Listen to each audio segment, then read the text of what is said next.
G'day, have I got a story for you? Check the disclaimer. Season 2, Episode 35, Purple Attire. This is Echo. Lucas is still in his memory at 4 years old. Previously, I hear, "I'm going now. I don't want to die."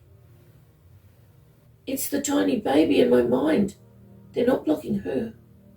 They don't know she exists. I see in my mind, "Oh no, the kind woman. Oh no, there's nothing I can do. I vaguely hear, it's not your fault. I don't want to watch, but I can't push the pictures out of my mind.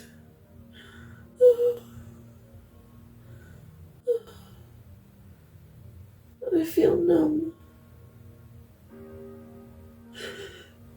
Goodbye."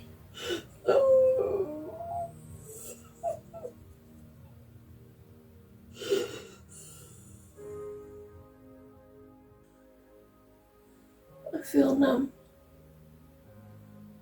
I sit still. I don't move. We have been driving for a long time. There is mess on the seats, mess on the floor. He was my friend.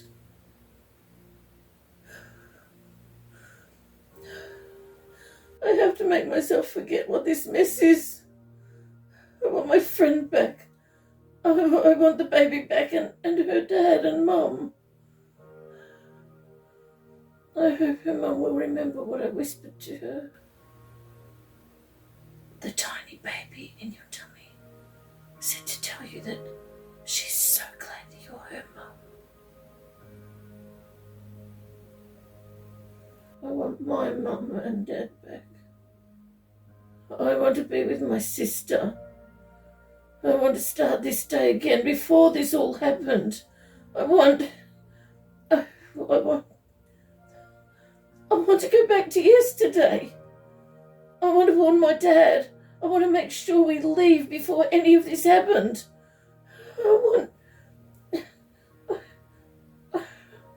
I want... It's impossible. I don't want to think of this anymore.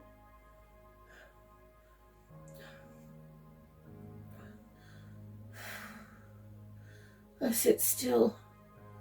I don't listen to their voices. I don't want to hear the woman and guard talking about my friend. I don't want to hear their laughter. I don't move. I try to think of my sister. Maybe she's reaching out to my mind. Still blocked. No, she's just too far away. Too far away. Oh, someone slaps my face. The man in white. What am I doing here? Wasn't I in the car? How did I get here? I am looking at my mum and my dad, where they were laid. Why are they still here? How did I get here from the car? Is my sister here too? I look around. Guard at the front door. Where are the women dressed in navy who took us? Are they gone? Is my friend next door in his house? What is happening? Was I in a simulation? Did I dream it all? I look through the broken wall in front of me with the car still here. The neighbour's car. I can see that it's there in its usual place. Is this real? Am I in a simulation now, or was I in a simulation before? Are they both simulations? If one is real, which one? If both are real, how? The man in white slaps my face again. I wriggle on this chair, but I'm strapped to it, with my hands behind my back. My wrists and shoulders hurt. My face too. Suddenly my little sister is plonked on my lap facing me. She looks so sad, but she is not crying. She is being held up by the man in white. I call her name and she looks up at me. Has something happened to her eyes? Move the car next door, The man dressed in white says. or I will hurt her. I can't move that by myself, I tell him. I can only do it with my sister. It's her ability, not mine. He walks behind me and says nothing. What is happening? My sister can't sit on my knee like this. She needs to be held or she will fall off. Why isn't she falling off? Why is she so still? I look for my friend from next door and call his name, but deep down I know that he's gone. Grief for my friend, grief for my parents, grief for my baby friend, grief for her mum and dad, and grief for my missing sister. But my sister is right here on my knee. This can't be my sister. I look over at the door. That is not the guard. He's a completely different man, or image of a man, if this is a simulation. I stretch my neck the other way, and I can see him out of the corner of my eye, the man dressed in white, but also not the man dressed in white. Simulation. This is a simulation. I knew it. I peer around the sister simulation and look at the neighbour's house. I close my eyes and remember what the house looks like, then open my eyes. Yes, there's inconsistencies. Things, lots of things, that are just a little bit wrong. The letterbox is too high. There is a tree missing. The car has a brown interior, not black. The curtains have been replaced with blinds. The door should be wood grain, not white. And their back gate is missing. Also, where is my friend's bike that he always leaves near the back gate? Dad's car, that my sister and I rolled over into the window, was white, not a really pale mauve, and it should be upside down. I look into the dining room. Where is the big photo of me on the wall holding my baby sister? The table is wrong. The chairs too. The telephone table is missing. I look at the sister simulation. Her eyes. My sister has green eyes, not brown. Why am I just sitting here? Simulations don't usually stop. Actually, how do I know what to look for? Have I been in simulations before? Why can't I remember them? Oh, the man in white slapped my face again. Did it begin again? Yes. I just sit here this time. I will not interact with this fake environment. It stops again at the same place as last time. Oh, he slaps my face again. What is happening? Maybe they're having technical issues. I hope so. Maybe they will get me out of this fake... Probably not. It repeats. Again. And again. Again. Eventually I lose count of how many times. The scene changes, and I see my parents being hurt and over and over again. I don't want to see this. I want to close my eyes, but they won't close. I see my parents surrounded by men, guild guards, those bodyguards with the odd faces, and 4 other men. The man dressed in white is standing to the side. They're yelling at Dad, who has stepped in front of Mum to protect her. They're telling him that this woman isn't his wife, but a copy, imitation, reproduction, fabrication. Just flesh in the likeness of her. Not even a real person. Garbage. They're leftovers. After they have taken from her everything of use, they copied her flesh and threw all the leftover garbage into it and gave it to him. What? They keep on going, over and over again. Such a long time, until he begins to wonder about it. I can see it on his face. The guards just stand there watching. But the others, they begin to hurt her. Dad tries to protect her over and over again. In the end, there's just too many of them for him to fight off. When he finally gives up and can barely even sit up, they take him to the side and hold his head up to make him watch. Oh no. They keep hurting her over and over again. I want to close my eyes. I don't want to watch. Why won't my eyes close? They keep watching for his response, and mine too. But Dad gives no response. And I do the same. It's not easy. They cut all her beautiful hair off, and it lays on the floor around her. Suddenly, everything seems to be happening in slow motion. She makes no sound. She looks so confused. Is all this happening in slow motion? Mum then looks at Dad. Her confused look changes to sadness.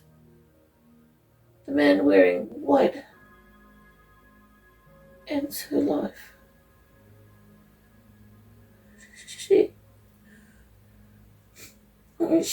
is gone. They push Dad onto the floor next to her. He doesn't resist. He lays there. He's waiting for it. They mock him again. So many things they are saying. Are they all true? Now they are repeating what they said about Mum, but add that she'll be replaced again, and no one will know anything happened to her, as they have done many times before. They end by telling him that he is just like her, and that he'll be replaced as well. No one will grieve him. No one will even notice that he's gone. No one will know the difference because he is garbage, a pathetic imitation, just like her. Is that true? It can't be true. Because I will grieve him. I will notice that he's gone. I will know the difference because he is not garbage. I'm sure he's not an imitation. If he was like Mum, like all the mums, wouldn't I already know? All the mums were people. Real people, no matter how they came to be. Dad is a real person, no matter how his life started.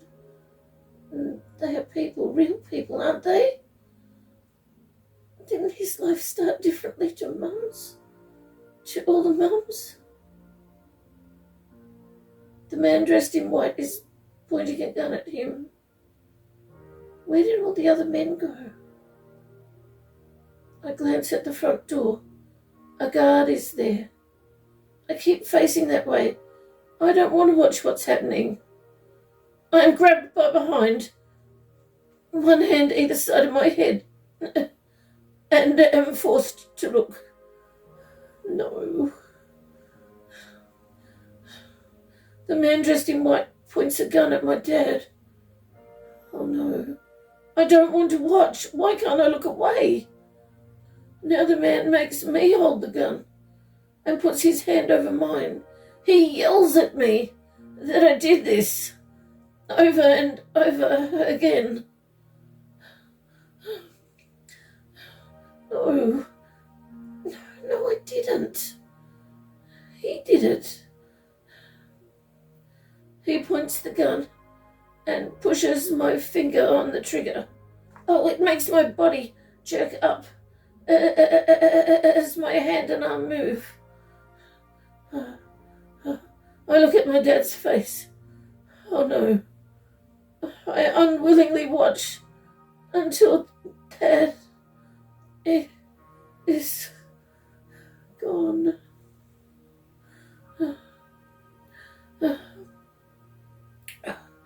I don't cry. I don't move. I look at my dad's lifeless body, then my mum's. I think this picture will be etched into my memory forever. If they do replace them, I will know. I will remember this. I will remember them, no matter what they do to me. Suddenly my little sister is plonked on my lap facing me. I hold her here so she won't fall. She looks at me with those big green eyes. Green. Is she going to do her usual little noise of contentment, as I like to think of it, like she so often does when we're face to face? No. Contentment is not a feeling anyone would feel here.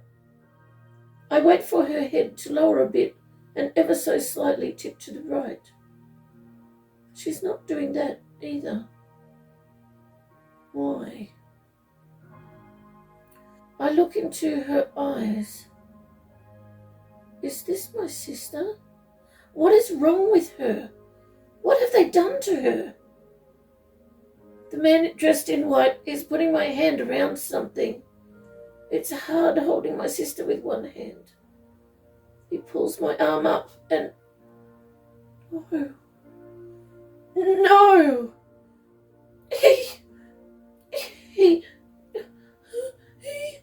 I don't want to see. I want to turn away, but can't. I want to help her. I tried to put my hand over her wound, but can't.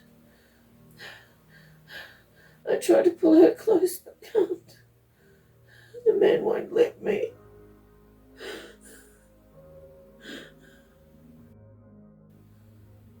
I don't cry. Why don't I cry?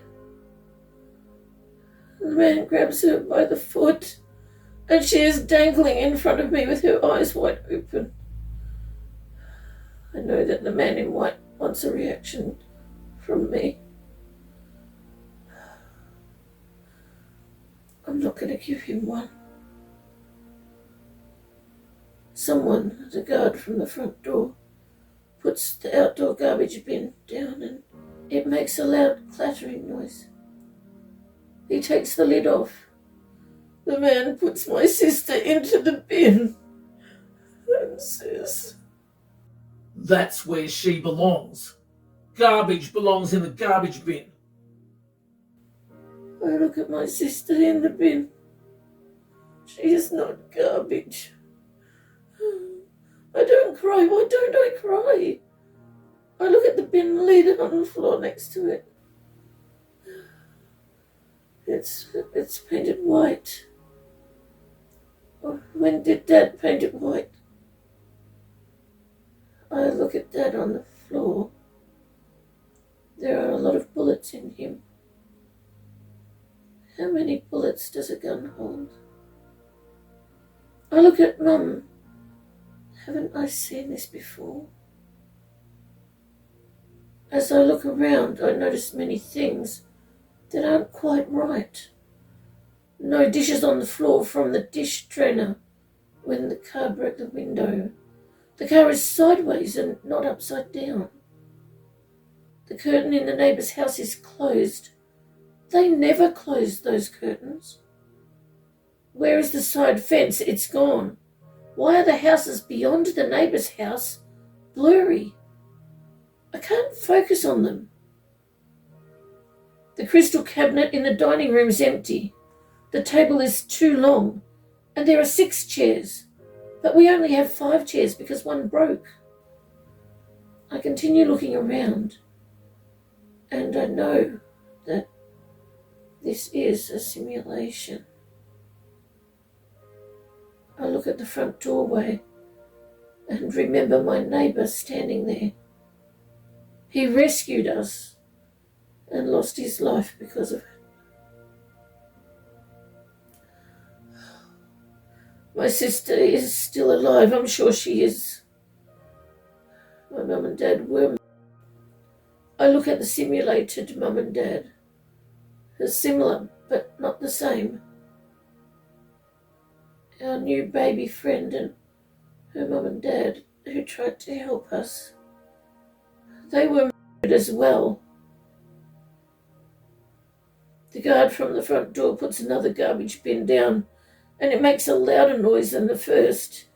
He takes the lid off and I see that it is crawling with bugs. The guard looks at me and says, "They're hungry." The man dressed in white points a gun at my chest and holds a knife at my neck. He says, "Your turn, garbage."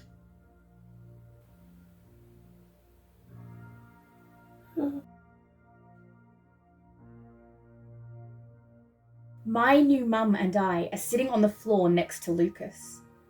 He is deep in thought.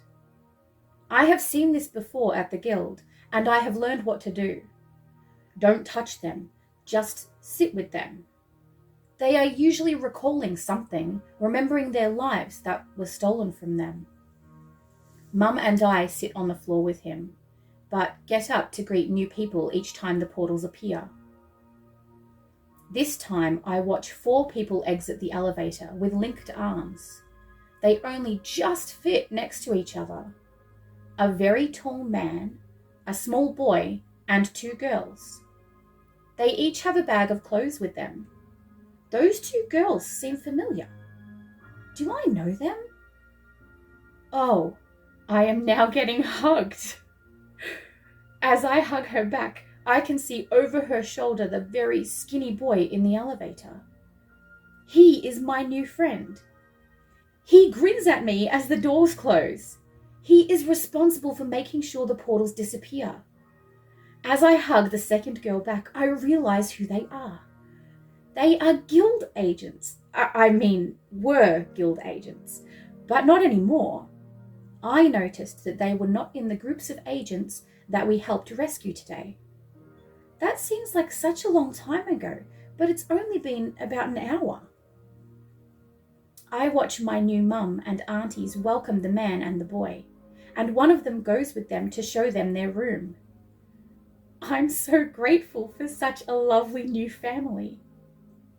The 2 girls want to stay here for when the parents arrive, so my other auntie takes their bags of clothes to their room.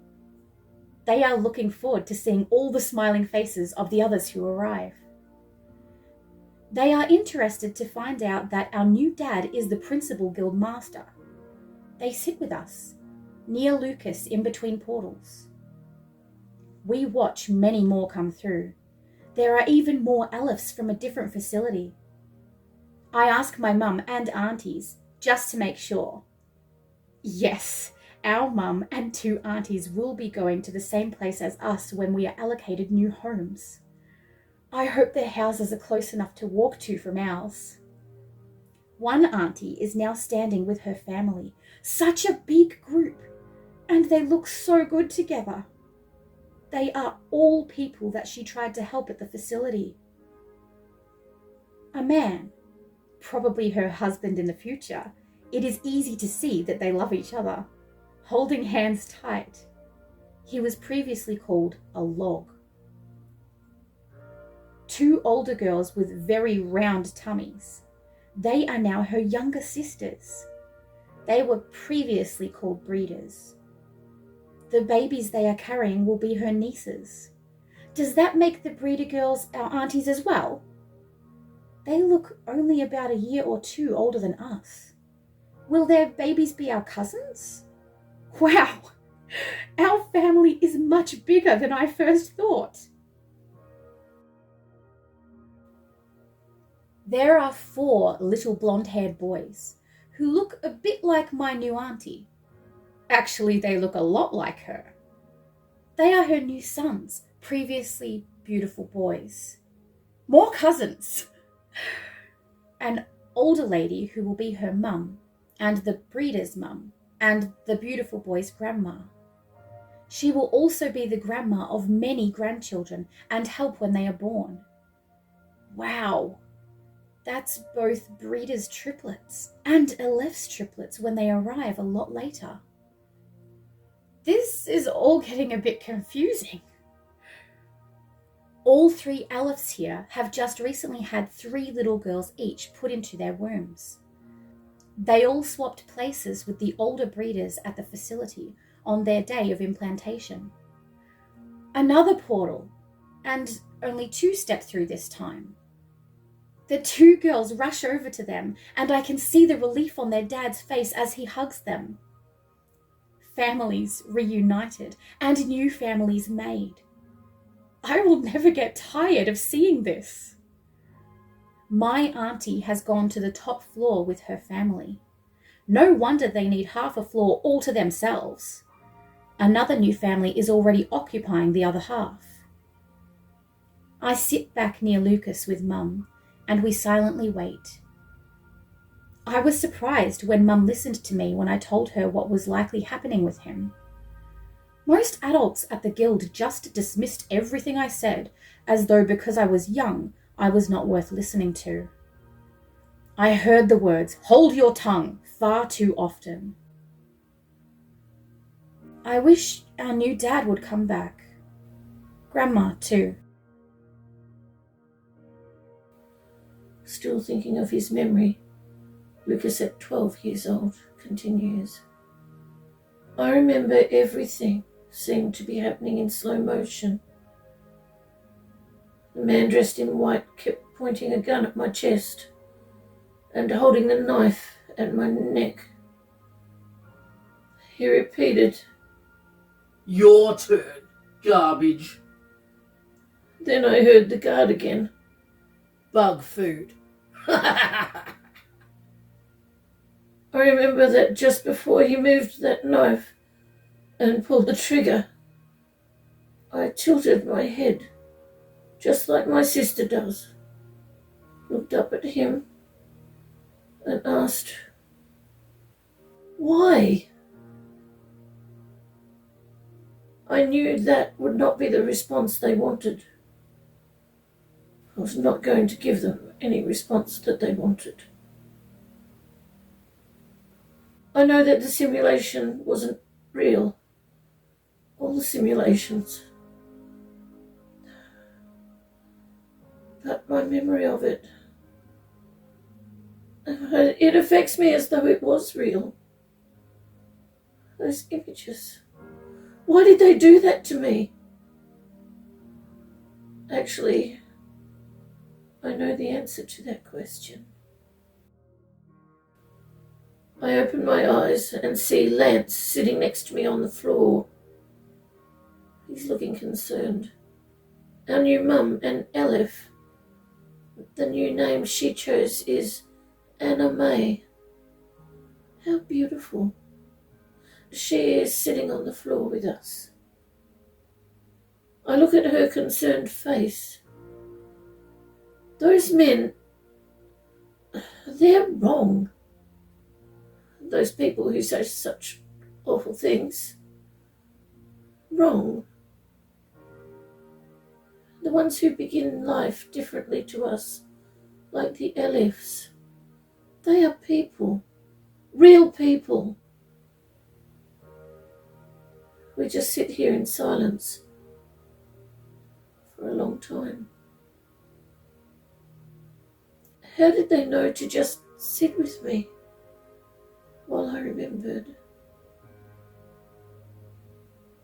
They are so kind. I should concentrate on my new family now, my new mum with my new 3 tiny sisters in her womb. My brother, who wasn't really my brother, but he is now. And my new dad, the principal guild master. Wow, that is so amazing that he's my dad. I have a family. I ask, how long have I been sitting here? I know that doing things with our minds usually doesn't take very long, but it seems like I've been sitting here for a long time this time.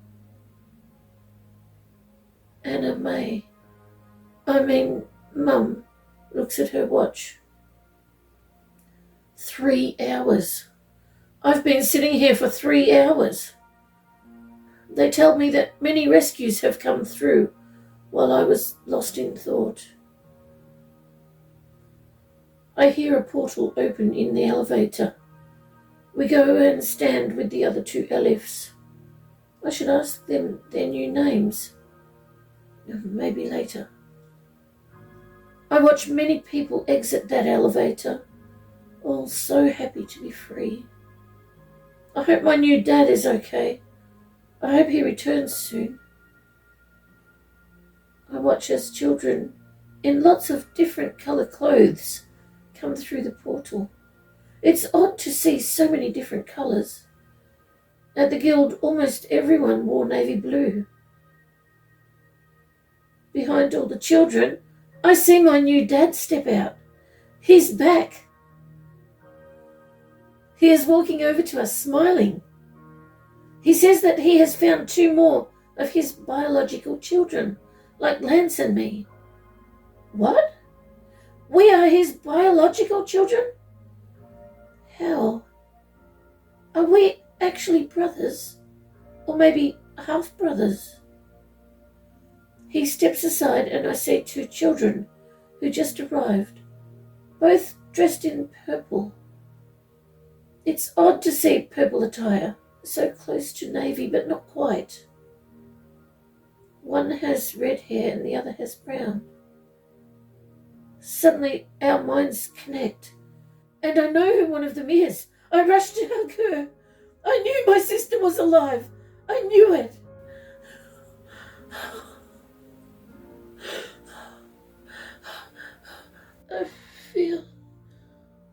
I feel something.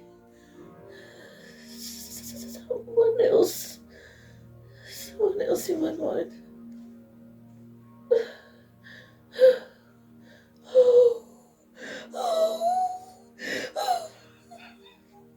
I forgot that I had another sister. My twin sisters.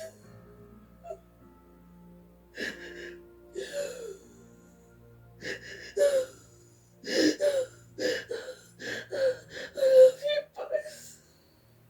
I love you.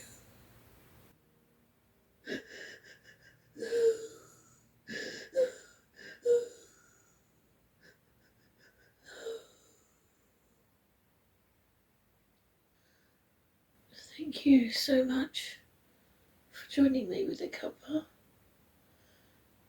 I appreciate your company.